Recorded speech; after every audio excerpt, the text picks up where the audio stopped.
Hey folks, Eric Stacklebeck here. Welcome to the Watchman Newscast live stream. One of our last live streams of 2025. Wow, hard to believe. Hope everyone had a very Merry Christmas, a Happy Hanukkah, Happy New Year to everyone. And I've missed being with you the past few days. I've got some downtime here at the family, vacation time for the holiday, much needed, I might add. But going through withdrawal from my Watchmen and Women on the Wall. So great to be back with you here on December 29th and big day. What a way to close out the year. The fifth meeting between President Trump and Israeli Prime Minister Benjamin Netanyahu took place today at Mar-a-Lago in Florida, President Trump's private residence there. And folks, by all accounts, it was a big success. And once again, you may have seen the sound bites by now, the questions the pair took from reporters, a very warm meeting. And I wouldn't expect anything less. I always laugh in advance of these meetings, these summits between Prime Minister Netanyahu and President Trump. And again, 5 meetings in 2025 alone. And the first meeting was early February. So you got about like a compressed, roughly they met every other month. Pretty impressive. And I think it speaks to the relationship between Trump and Netanyahu. I've called them two Churchills in a sea of Chamberlains across the West. And to have them work together is pretty historic and pretty monumental. But I always laugh in the run up to these meetings. The mainstream media says there's tension between Israel and the US, tension between Trump and Bibi, tension at the governmental level. I read the other day, Secretary of State Marco Rubio is done with Bibi. Well, wouldn't you know, Bibi today met with the Secretary of State, a very warm meeting. They posed very warm, smiling pictures afterwards, as did Bibi with Secretary of War Pete Hegseth. Surprise, surprise. You can't believe what you read in the mainstream media, folks. And they're wrong every time. In the run-up to the 12-day war, Operation Midnight Hammer, the destruction of Iran's nuclear weapons facilities, again, the mainstream media is saying they're not on the same page. Trump and Bibi, they're at loggerheads. They're at each other's throats. They don't agree on this. And lo and behold, President Trump orders the B-2 bombers to finish the job that Israel started and destroy Iran's nuclear weapons facilities. And he praises Bibi afterwards. And today, he used this word today as well in their meeting, as a hero.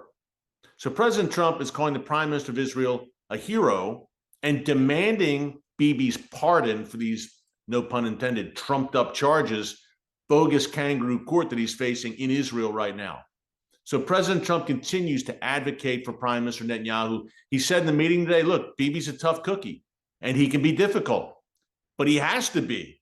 He's got the toughest job. Look, these are the two men, Trump and Netanyahu, with the two toughest jobs in the world. You have to be a lion to lead the nation of Israel, not only because of your immediate vicinity geographically and you're surrounded by hordes of enemies, but the relentless international pressure led by the UN and the European Union. So you must be a lion with a spine of steel to lead the nation of Israel. And Bibi, or I should say Trump, recognizes those qualities in Bibi and he praises him accordingly. So a very warm meeting today. And again, I laugh and I'm scratching my head and I'm laughing. I'm saying, but so-and-so at such and such mainstream media outlet, there's so many, I can't remember. Axios is one notorious one. Barak Ravid at Axios. He said they all hate Bibi and they're not getting along. But Trump just went on camera and called Bibi a hero in front of the eyes of the world, to the press. So you can't make this stuff up. So the mainstream media to say it's not worth, their publications are not worth the paper they're written on. Look, another quick example, very quick aside here, and we'll get back into Trump, Bibi, and the big takeaway from today. Huge takeaway. Iran and potential new strikes against Iran greenlit by the United States. That, folks, was the big takeaway from today's meeting. I'm going to dig into that in a minute, but a quick aside to show you the fecklessness and the rank corruption of the mainstream media. Have you heard about this story out of Minneapolis with the Somali Muslim community in the Twin Cities in Minnesota engaging in fraud on a mass scale? We're talking over $1 billion reportedly for so-called daycare centers in Minnesota, chiefly Minneapolis, I think there's about 100,000 Somalis in Minnesota writ large, much of them concentrated in Minneapolis, St. Paul. Somali-run so-called daycare centers, and I say so-called because a young journalist, an investigative journalist named Nick Shirley, Shirley, remember the name, follow him on X. He just did a 42-minute expose of these daycare centers, Somali-run. Lo and behold, he visited a bunch of these daycare centers, and there's no children there. It's a daycare center without kids to care for. It was all adults. It's a massive racket going on across Minnesota in the Somali Muslim community there. Under Tim Walz's nose, the governor of Minnesota, my gosh, talk about dodging a bullet here in America where I'm sitting. He could have been vice president of the United States. Look, import the third world on a mass scale, become the third world. We're seeing it in Europe right now, and we see it in certain enclaves in the United States. But I say all that to say, and I bring that up, it's the biggest scandal, in my view, of 2025 in America. And the details, this is going to be, I think, endemic in Somali communities across America. Washington State, we're hearing about, Columbus, Ohio. And that's not, sorry, I'm not trying to stereotype him, and with a broad brush, every Somali. But yeah, there's a sizable segment of the Somali community in America that's engaging in this stuff, no doubt. And thank God that President Trump, about a month ago, ended all Somali immigration to the United States. And he's ended mainly Muslim immigration overall to the United States. He's trying to avoid the mistakes that Europe has made. But the reason I mention this, number one, it's a massive story you need to know about. But number two, where was the mainstream media on this?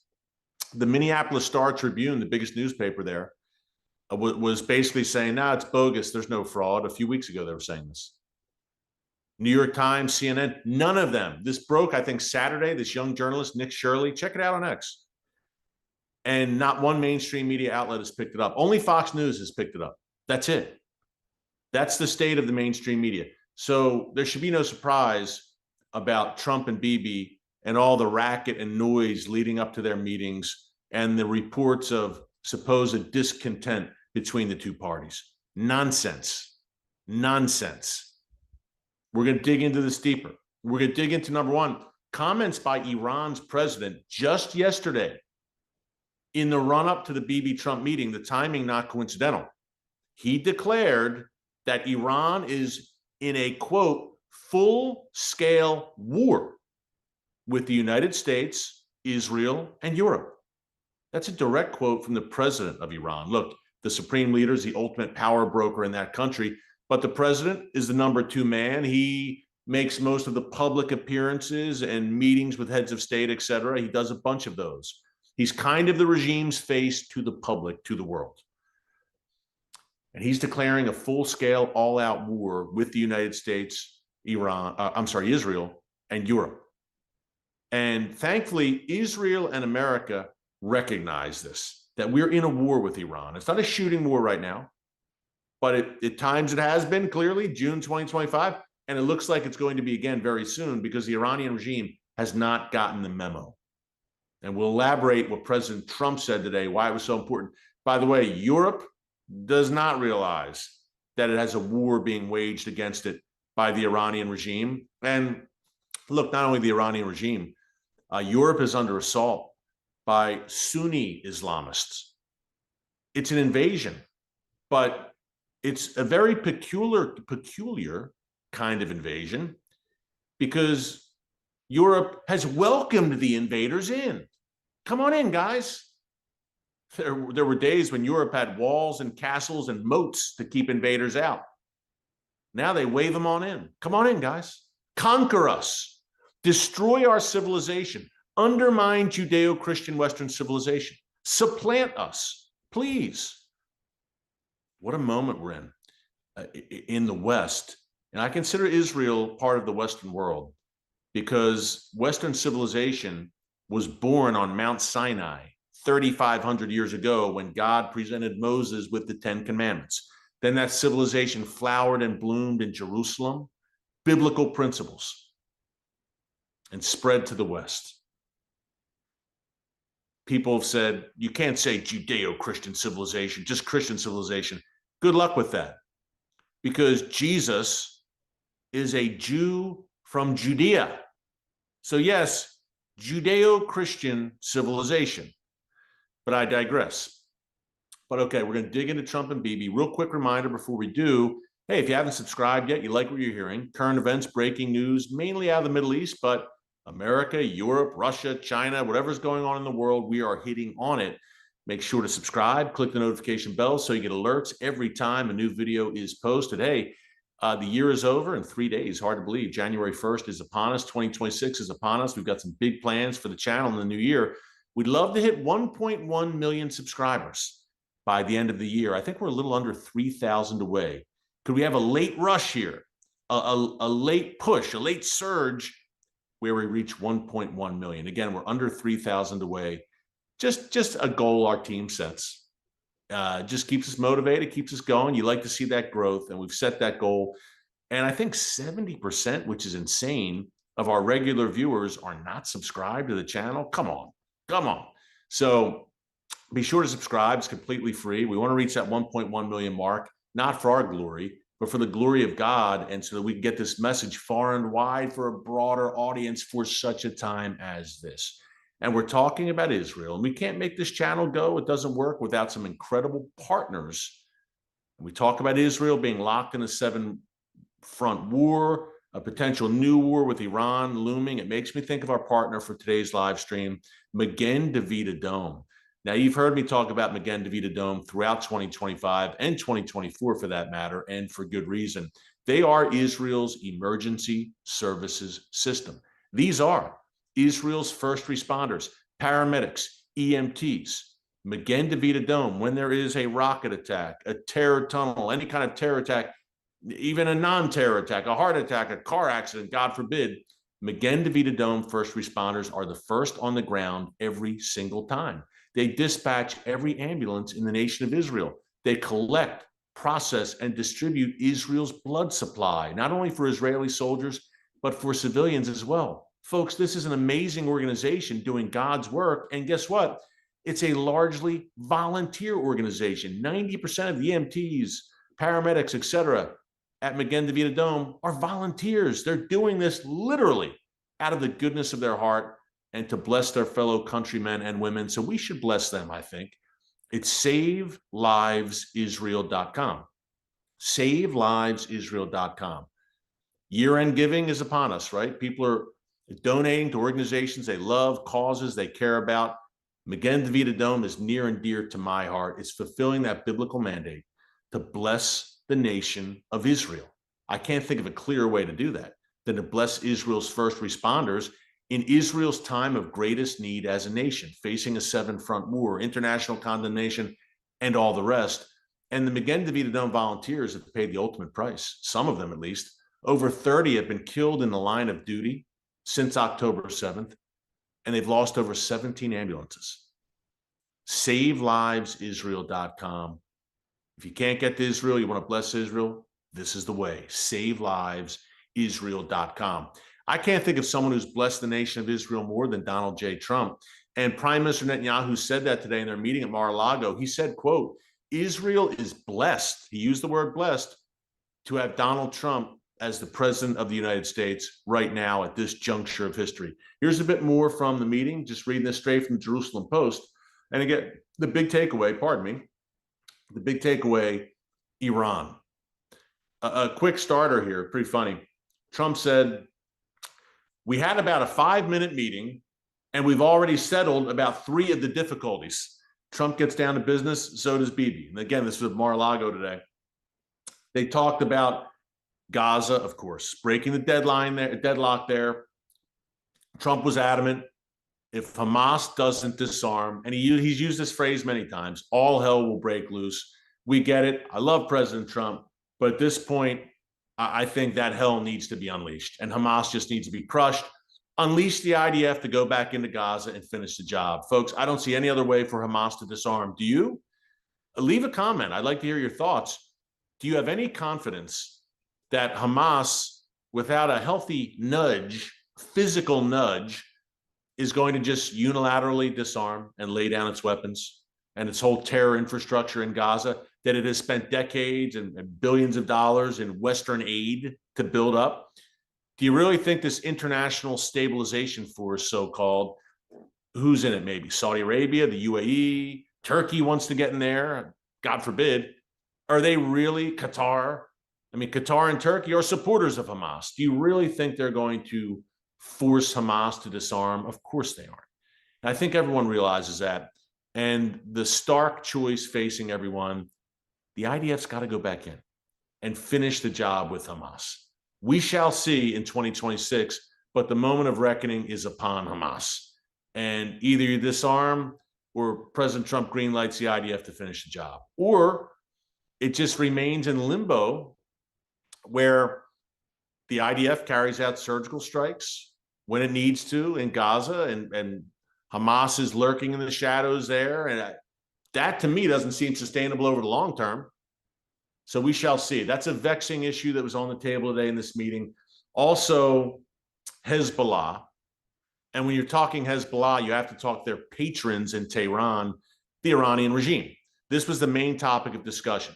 Hezbollah rearming or trying to rearm in the north, big issue. Israel has carried out a bunch of strikes in southern Lebanon in recent weeks against Hezbollah's attempts to rearm. But secondly, the big takeaway today, Iran's ballistic missile program and its nuclear program, of course, but the more pressing immediate threat is Iran rebuilding its ballistic missile program. And I was very heartened to see at the press conference today in Mar-a-Lago, it was kind of impromptu. They were taking reporters' questions at Mar-a-Lago. But President Trump said, a reporter asked President Trump, would you greenlight a strike? I'm paraphrasing. Would you greenlight an Israeli strike against Iran? And I think the reporter may have mentioned for ballistic missiles and nuclear capabilities. Trump said, for ballistic missiles, yes, absolutely. We support an Israeli strike against Iran's ballistic missile stockpiles. And with the nuclear, Trump said, fast. Yes. He said fast. Yes, absolutely. So there you go. No daylight between these two leaders on Iran and the Iranian threat. And it goes beyond just the nuclear threat. And to me, I was heartened to see that, because Iran's getting to a point where they want to develop thousands of ballistic missiles per year. And I think they've made a calculation, has the Iranian regime, that, okay, our nuclear program has been smashed. It's going to be really hard to start it back up. We're going to start it back up because they're obsessed with it, because they're demonically driven, Iran's ayatollahs. But in the meantime, what's the easier way? What's an alternative option to destroying the Zionist entity, Israel, as they would call it, and creating havoc and chaos in the region once again, like we've done for decades? Ballistic missiles. They had some success, and duly noted by Iran's leaders, they had some success with ballistic missiles during the 12-day war. They caused a good deal of damage in Israel. Israel has amazing air defense systems. Iron Dome, David Sling, the Arrow missile defense system for short, mid, and long range, and they do a great job. But Iran, the sheer volume of those ballistic missiles, some slip through. A very interesting caveat along those lines, which we just learned yesterday, Israel is now making its Iron Beam missile defense system fully operational. Folks, this is literally laser beams to shoot down missiles and rockets and drones. It's amazing Israeli technology. And some of these podcasters, Tucker Carlson, we can call him Tucker Carlson, Candace Owens, people like this, anti-Israel fringe, they say, what do we get out of the relationship with Israel? We get nothing out of the Israeli relationship. Really? Israel's going to share that Iron Beam technology, I'm pretty certain, with the United States. Calling me crazy. That could come in quite handy here to defend my homeland in America, where I live. So it's just insanity to say that the United States gets nothing out of the alliance with Israel. Israeli intelligence alone, the intel work since 9/11 has literally broken up or helped to break up thousands of plots in America, thousands of Islamic terror plots in the United States, thanks to Israeli intelligence, have been broken up. Now Israel has Iron Beam, and Israel's almost a test lab for American weaponry, using it to kill Islamic jihadists over there who want to kill Americans here.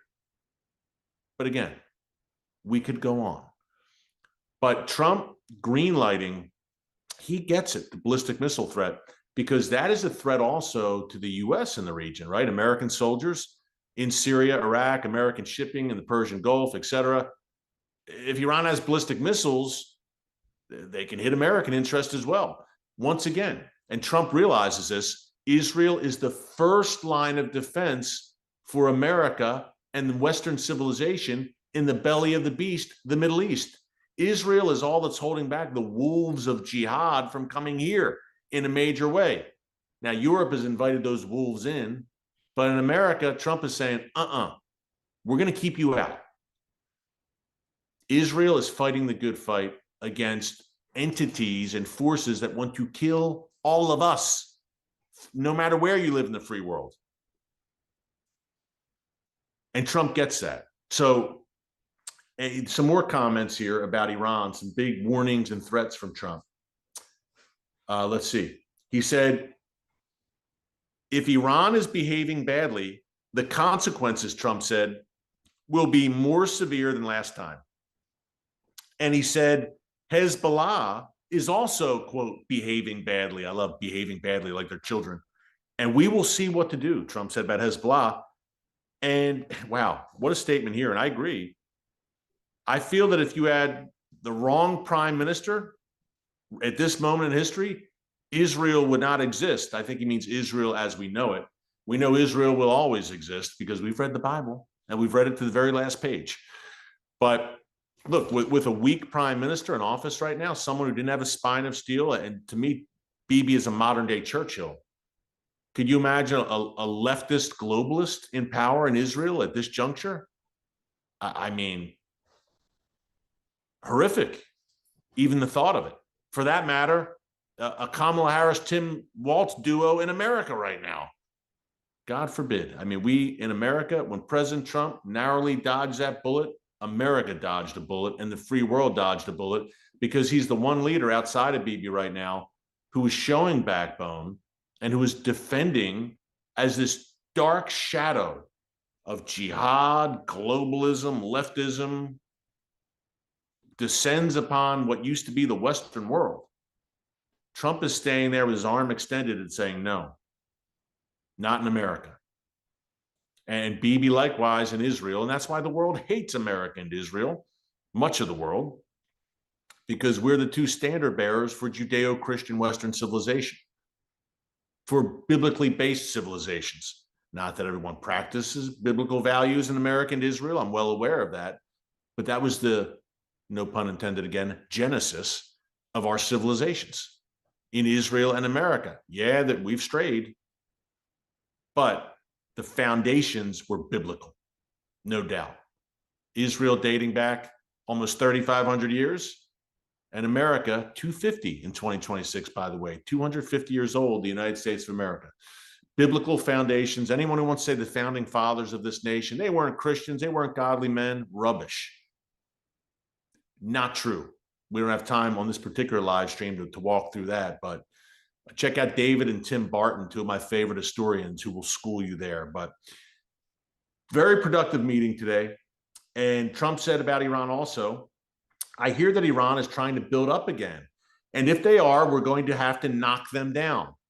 We'll knock them down. We'll knock the H-E-double-L out of them, Trump said, as only he can. And he said the Iranian people are unhappy. Their economy is bad. And the regime starts shooting people every time there's some form of resistance. He said, you know, they kill people. And speaking of which, this is a good way to close. Have you heard about what's happening in the streets of Tehran right now? I kind of saved the best for last. We've got mass protests breaking out. Shop owners, vendors in Tehran who are fed up the economy because the Iranian regime spends all its money on building nuclear weapons and ballistic missiles and funding jihad, Hamas, Hezbollah, etc., its ring of fire, guess what? Guess who suffers? Guess who doesn't see any of that money trickle down? The Iranian people, to improve their lives. So the Iranian people are back in the streets as I come to you, folks. Pray for them. We pray that this wicked regime is ousted by the Iranian people. Wouldn't that be something? That the people take matters into their hand and throw off the yoke of this wicked modern day Nazi regime. We pray for that day. So pray for the Iranian people right now who are in the streets protesting, because you know the regime, when this happens, as President Trump said today, they unleash their goons. So keep them in your prayers. And, you know, great meeting today, I think, overall. Everything positive coming out of this meeting between Israel and the U.S. that we know of on the surface. I'm sure I'll have some conversations over the next few days with some people who are in the know, and I will share what I can with you. But on the big issues, the U.S. and Israel are lockstep, and there's no bigger issue than the Iranian threat. And not just nuclear. President Trump made very clear today he fully realizes the ballistic missile threat, and that is big. Hey, thanks so much for joining us here today. Will we come to you before the end of 2025? I hope so. It's a busy news cycle. Today, Wednesday, I'm sure we will. So until next time, again, I hope you had a Merry Christmas. Great to be with you. Missed everyone. Until next time, God bless you. And remember, never hold your peace. Hey everyone, thanks for checking out the Watchman Newscast. Make sure you hit the subscribe button so you never miss an upload, and tap the bell icon so you're notified every time a new video is posted. And don't forget to share your thoughts, insights, and comments below. Thanks for watching. We'll see you back here tomorrow.